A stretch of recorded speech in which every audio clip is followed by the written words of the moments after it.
Ulster didn't play particularly well for I'd say maybe 50 minutes, and then they had like a 20-minute period where they were certainly on top. But yeah, like Munster didn't have to work too hard for their opening two tries through Craig Casey. It was the scrum dominance, um, and just got themselves in the right areas of the field. And yeah, Ulster were on the back foot, and a lovely try for Jacob Stockdale with the crossfield kick from Billy Burns. But take that out of that first half performance, it was really lackluster, and things had to change, and they needed to get into the sheds at halftime, and they did. They regrouped, they come out, and they showed a bit of character in that second half. And I think Graham Rowntree, listening to his post-match interviews, was really, really disappointed about how his side played in the second half. But I think that's more down to Ulster putting them under pressure.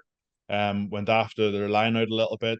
Got their scrum sorted out, which was certainly on top for most of the second half. I know there was a few changes made, but that was an area that was a huge weakness in the first. So give credit to Ulster, and I know they've haven't played to their full potential so far this season, but I think that's not a bad thing considering where they are in the league, and try and build them on the momentum off the back of the Munster game. I think Munster probably my tip to go on and maybe retain the trophy this season. They're a really solid side. You know, the first 5-6 weekends last year, like I think you and I chatted, Donny, about Graham Rowntree. Was he the right man for the job? Like, this coaching group that he had around him with Andy Kiriakou and Dennis Leamy and Prendergast in there as well. Everybody was sort of scratching their heads at what they were trying to do, and it was sort of a bit of a sticky patch, a bit like Ireland maybe during that sort of Rainbow Cup era that we all endured through the COVID times. And they were trying to find their style of play, and then it just clicked. And that's a little bit like Munster, it just clicked. I don't think it's clicked so far this season. You look at the draw away to Benetton, I think they were lucky in that game. I think against Ulster they were lucky as well, maybe to get out of there with a point, but at the same time they're going okay. They've a lot of players to welcome back. Yes, like Andrew Conway, Keith Earls will be missed, but by all accounts, Simon Zebo's hopefully going to make a bit of a return as well. You add in Peter O'Mahony, add in Tag Byrne, add in Kilcoyne, Connor Murray. Crowley will get a bit more game time as well, and get his match minutes up. I think they are a team, sprinkling a lot of these young guys. Dogbo is in the second row. What a unit he's been. Thomas Ahern, he looks like he's coming back from all his previous injuries and looking in good form.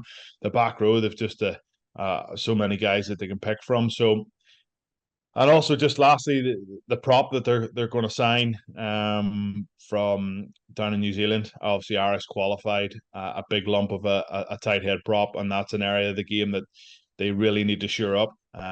Stephen Archer and a couple of the other lads are getting towards the end or the twilight of their career, so where they need to strengthen there. And Graham Rowntree certainly knows that the front five are crucial to success. And yeah, I think they're in they're an okay position in the league, but there's so much more to come from them. And as I said, welcoming those guys back will only help them. This is the question that I suppose many Irish fans are sitting pondering over their Sunday lunch when they're chatting rugby after this World Cup. Will Andy Farrell go, okay, it's a fresh Six Nations. This prepare ourselves for the next Rugby World Cup. So this, filter out some of the older lads. One of those being Peter. One of those, maybe you even look at the centres. When the next Rugby World Cup comes, they're going to be in their mid-30s. Even scrum half with Gibson Park. Even go deeper into the front row. Like, will we see the likes of the Dogbo or Thomas Ahern, or like Ian Henderson as well? He's pushing on. Likes of Joe McCarthy, who was fantastic in the opportunities he got in the World Cup. Will we see a huge shift, like a mass turnover of players where Andy Farrell sets a stall out early, or will he use maybe a Six Nations, a summer tour to South Africa, just to kind of gauge where these young guys are at before making a huge change. And I think that's probably the way I would go. So I know Dennis Leamy and a few other people have come out and said Peter would be the right man to take that captain's armband, and it's hard to disagree. He is well respected. Maybe not so much now by the Kiwi fans and the Kiwi players and wives and partners who all get stuck into the Irish lads over after the Rugby World Cup win. But we'll leave that for another day. Hopefully, we get our revenge at some stage. But yeah, I think he would be brilliant to captain Ireland for a season. We know his national contract comes to an end, but is there a call to be made for bringing in Ryan Baird, bringing in Culhan, bringing in, these younger breed of players who, are going to step up? Is Peter guaranteed to start every single game for Ireland?